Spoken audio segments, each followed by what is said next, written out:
Coucou mes highlights, je suis très contente de vous retrouver dans cette vidéo. Vous ne rêvez pas, j'ai retrouvé les pistes concernant mon braid out et mon bain d'huile. Donc c'est une routine 4C que je vous ai tournée il y a presque 1 an et demi maintenant, où je vous montrais exactement, puisque vous aviez été nombreuses à me poser la question, comment je procède au niveau de mes cheveux pour effectuer mon braid out. Donc là vous le voyez, j'avais une sélection d'huile, ça date d'1 an et demi, ça me fait rire de voir les pistes, mais bon. Et je mélangeais toutes ces huiles entre elles, je faisais ma petite concoction personnelle que je mettais dans un petit ramequin, vous allez voir le ramequin très rapidement à l'écran, et je faisais chauffer le tout pendant 5 secondes, 10 secondes grand max au four micro-ondes, histoire de faire chauffer d'huile afin qu'elle pénètre plus rapidement au niveau de mon cuir chevelu et que en fait cela ouvre mes pores. J'appliquais ça avec un pinceau, aujourd'hui je ne le fais plus parce que pour tout vous dire c'est une technique un peu galère. Aujourd'hui je chauffe toujours l'huile mais j'ai un contenant qui me permet de délivrer l'huile de façon un peu plus précise au niveau de mon cuir chevelu. Donc je séparais ma tête en plusieurs morceaux de cheveux tout simplement, petites sections. Et j'appliquais le tout avec, vous savez, ces pinceaux qu'on utilise généralement pour les défrisages. Moi, j'avais recyclé ce pinceau-là pour tout ce qui était masque, visage, capillaire, etc. Donc, vous pouvez très bien utiliser ça d'une autre façon, hein, ces pinceaux-là. Franchement, ça se trouve dans tous vos marchands, coiffeurs et autres. Donc voilà, je faisais mes petites séparations, j'appliquais ça bien au niveau de mes racines et de mes longueurs. Je vous montre pas bien au niveau de mes longueurs, mais je le faisais vraiment racines et longueurs.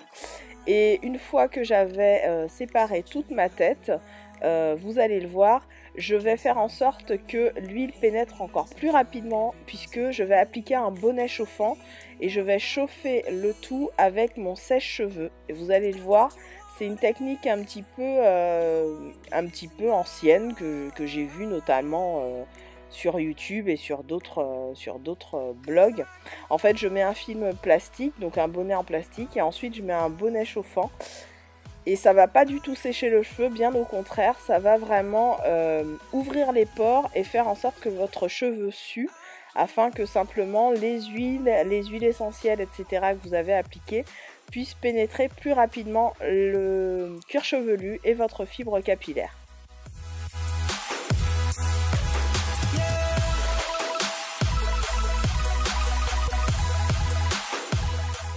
Une fois que c'était fait, je procède tout simplement au shampoing.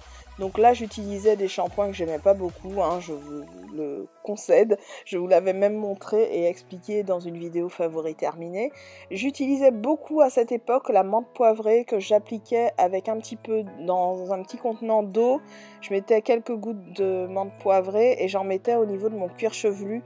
Ça me faisait énormément de bien, ça rafraîchissait vraiment mon cheveu et ça me faisait beaucoup de bien après un shampoing. J'aimais bien faire ça. Et ensuite, avec un peigne à dents larges, comme vous avez pu le voir à l'écran, je peignais simplement mes cheveux et je commençais le braid out avec le Cantucci Butter que j'adore toujours. Donc je faisais mes petites sections et je commençais à tresser avec un deuxième produit de chez ORS d'ailleurs que j'appliquais en plus en tant que leave-in. Et voilà, qui se présente à l'écran. Et ensuite, j'appliquais un petit peu d'huile et un espèce de liquide aqueux comme ça de chez ORS. Vous verrez de toute façon les produits à l'écran. Je démêlais avec ma brosse Denman, que j'aime toujours autant, mais que j'utilise plus maintenant que j'ai mes locks, mais qui est vraiment géniale. Voilà, c'est une technique que j'arborais et que j'utilisais tout le temps pour mes cheveux afro, donc non loqués. Et en fait, c'était la technique du LCO et pas LOC. Mais dans le résultat, ça donnait quasiment la même chose. Hein, parce que mes cheveux restaient bien hydratés. Donc là, vous voyez, toute ma tête était faite. Il ne me restait plus qu'à attacher mes cheveux. Donc là, je vous montre aussi ce que j'avais perdu en termes de cheveux. Il ne me restait plus qu'à attacher mes cheveux pour aller me coucher et défaire le tout le lendemain. Rajouter un petit peu d'huile brillante pour que ça reste quand même joli le lendemain. Et voilà le liquide aqueux qui était le Curl Refresher de chez ORS que j'appliquais aussi, qui me permettait vraiment de bien maintenir la courbe de de mes boucles. J'aimais bien appliquer ce produit juste comme ça par-dessus, vous voyez comment je l'applique juste grossièrement sur mes braids, donc sur mes nattes. J'attachais mes cheveux, foulard plus foulard en soie pour être sûre d'éviter tout frottement et j'allais me coucher et le lendemain c'était le moment de tout défaire. Donc pour celles qui se posent la question, j'avais tourné un tuto concernant le make-up que je porte, donc n'hésitez pas à aller regarder, je vous mettrai la fiche à l'écran. Voilà pour ce qui était de ma routine qui enfin est en ligne, j'espère qu'elle vous plaira et qu'elle vous donnera des idées. Je vous embrasse.